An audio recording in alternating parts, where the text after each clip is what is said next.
जयति जयति जगत जननी जयति जगत पालिके। जय भवानी भैरवी मृणालिनी शिवालिके। जयति जयति जगत जननी जयति जगत पालिके। जय भवानी भैरवी मृणालिनी शिवालिके। राधे राधे, जय श्री कृष्णा। आप देख रहे हैं तिलक पत्रिका। मैं हूं आपके साथ सुशील गोस्वामी। वृंदावन भगवान बांके बिहारी की नगरी है, राधा कृष्ण की दिव्य लीला स्थली है, लेकिन माँ दुर्गा शक्ति की भी यहाँ पूजा बराबर की जाती है। और नवरात्रि चल रहे हैं, तो नवरात्रों में अगर हम बात करें तो यहाँ का प्रसिद्ध मंदिर है कात्यायनी मंदिर, जो कि परिक्रमा मार्ग के किनारे यमुना के पश्चिमी तट पर स्थित है। प्राचीन मंदिर है और इसकी अनंत महिमा है और 51 योग जो शक्तिपीठ है उनमें से एक है। आइए यहाँ की महिमा के बारे में जानते हैं। यहाँ के मंदिर के आचार्य हैं, उन्हीं से। आपका शुभ नाम आचार्य जी? मेरा नाम आचार्य मनीष कुमार शुक्ल। मनीष जी, क्या महिमा है कात्यायनी पीठ की पौराणिक आधार पर? कात्यायनी पीठ की महिमा बड़ी ही अपरंपार है। भगवती की पूजा तो द्वापर काल से अनंत काल से होती आई है, लेकिन श्रीमद् भागवत में द्वापर काल में जब भगवान का श्री कृष्ण का अवतार हुआ था, तो भगवान श्री कृष्ण को प्राप्ति करने के लिए गोपियों ने माँ कात्यायनी की पूजा की थी। भागवत में इसका वर्णन भी आता है दसम स्कंद में कि जब अगैन का महीना आता है हेमंत ऋतु में, तो प्रातः काल सभी गोपियाँ यमुना किनारे आकर यमुना स्नान करती थी और बालू की एक प्रतिमा भगवती की बनाकर पूजा करती थी और पूजा करने के बाद प्रार्थना करती थी जप करके, ओम कात्यायनी महामाये महायोगिनीश्वरी नंद गोप सतम देवी पतिम में कुरते नमः। हे कात्यायनी माँ, हे जगत के अधीश्वरी, भगवान श्री कृष्ण हमको पति के रूप में प्राप्त हो, ऐसी प्रार्थना करती थी।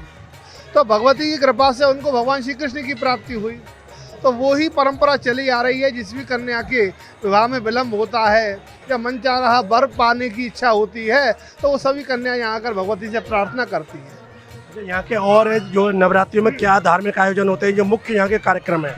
यहाँ मुख्य कार्यक्रम में एक तो भगवती की प्रतिदिन की आरतियाँ होती हैं। प्रातः श्रृंगार आरती, राजभोग आरती, फिर सायंकालीन आरती, शयन आरती। और एक विशेष आयोजन यहाँ पे होता है, जब अष्टमी और नवमी मिलती है उस समय संधि पूजा होती है, संधि आरती होती है, जो कि अब की बार 16 तारीख को शाम को 4:04 को होगी। उसके अंतर्गत ही यहाँ पर एक सतचंडी यज्ञ चल रहा है। सतचंडी यज्ञ में विद्वान ब्राह्मण बैठे हुए हैं, भगवती की आराधना कर रहे हैं और विश्व की शांति के लिए, विश्व के कल्याण के लिए यहाँ पर सब प्रकार से जगत में शांति हो, सब सुख को प्राप्ति हो, सब प्रकार निर्विघ्न रहे, इसकी कामना से यहाँ पर यज्ञ चल रहा है। अच्छा, हम मंदिर की बात करें तो इसकी प्राचीनता को लेकर कब से बना हुआ, कितना प्राचीन है? प्राचीनता तो इसकी अनादि काल से मैंने बताया, द्वापर युग से भगवान श्री कृष्ण के समय से पूजा होती आ रही है।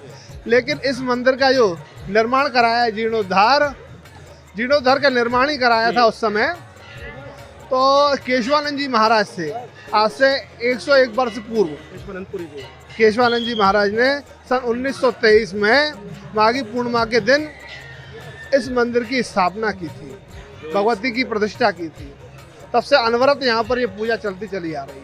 अच्छा शास्त्री जी, ये तो आपने मंदिर का महिमा, इतिहास और द्वापर काल में भगवान कृष्ण और गोपियों का जो दसम स्कंद में वर्णन है बताया, लेकिन जो शक्ति पीठ है क्या मन, उनमें बताते हैं यहाँ के केश गिरे थे माँ के, वो क्या महिमा है, लीला है?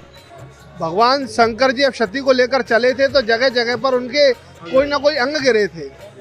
तो यहाँ पर जो अंग गिरा वहीं पे वो शक्तिपीठ स्थापित हो गई। तो बताते हैं श्री धाम वृंदावन में यहाँ शक्ति के केश गिरे थे, इसलिए यहाँ पर कात्यायनी के रूप में उनकी स्थापना हुई है। एक नाम केश कात्यायनी भी कहा जाता है। केश कात्यायनी भी कहते हैं उनको, एक मुख्य रूप से कात्यायनी के रूप में ही है। यहाँ केश गिरे हैं वो कात्यायनी है। तो आपने बताया कि जिन कन्याओं का विवाह नहीं होता, अड़चन आ रही है या अपना सुयोग्य वर चाहिए, तो उसके लिए विशेष पूजा अर्चना भी यहाँ की जाती है। पूजा अर्चना यहाँ पर उन कन्याओं के लिए की जाती है और भगवती की ऐसी कृपा होती है कि ऐसी कन्या जो भगवती से प्रार्थना करके मनोकामना का धागा बांध करके जाती हैं, वर्ष भर के अंदर ही उनका शुभ विवाह होता है। भगवती की कृपा उनके ऊपर होती है। परिवार में सब प्रकार की उत्सव होने लगते हैं, मंगल कामना होने लगती है घर में। कार्तिक में विशेष इसका महात्मा है। कार्तिक में तो होता ही है, कार्तिक के बाद अगहन का महीना जब आता है ना, उसमें विशेष महत्व होता है इसका। देखो हमारे साथ रहे शास्त्री जी, उन्होंने बड़े विस्तार के साथ शास्त्रीय आधार पर, ग्रंथों के आधार पर कात्यायनी की महिमा का वर्णन किया। तलक पत्रिका के लिए वृंदावन से मैं सुशील गोस्वामी।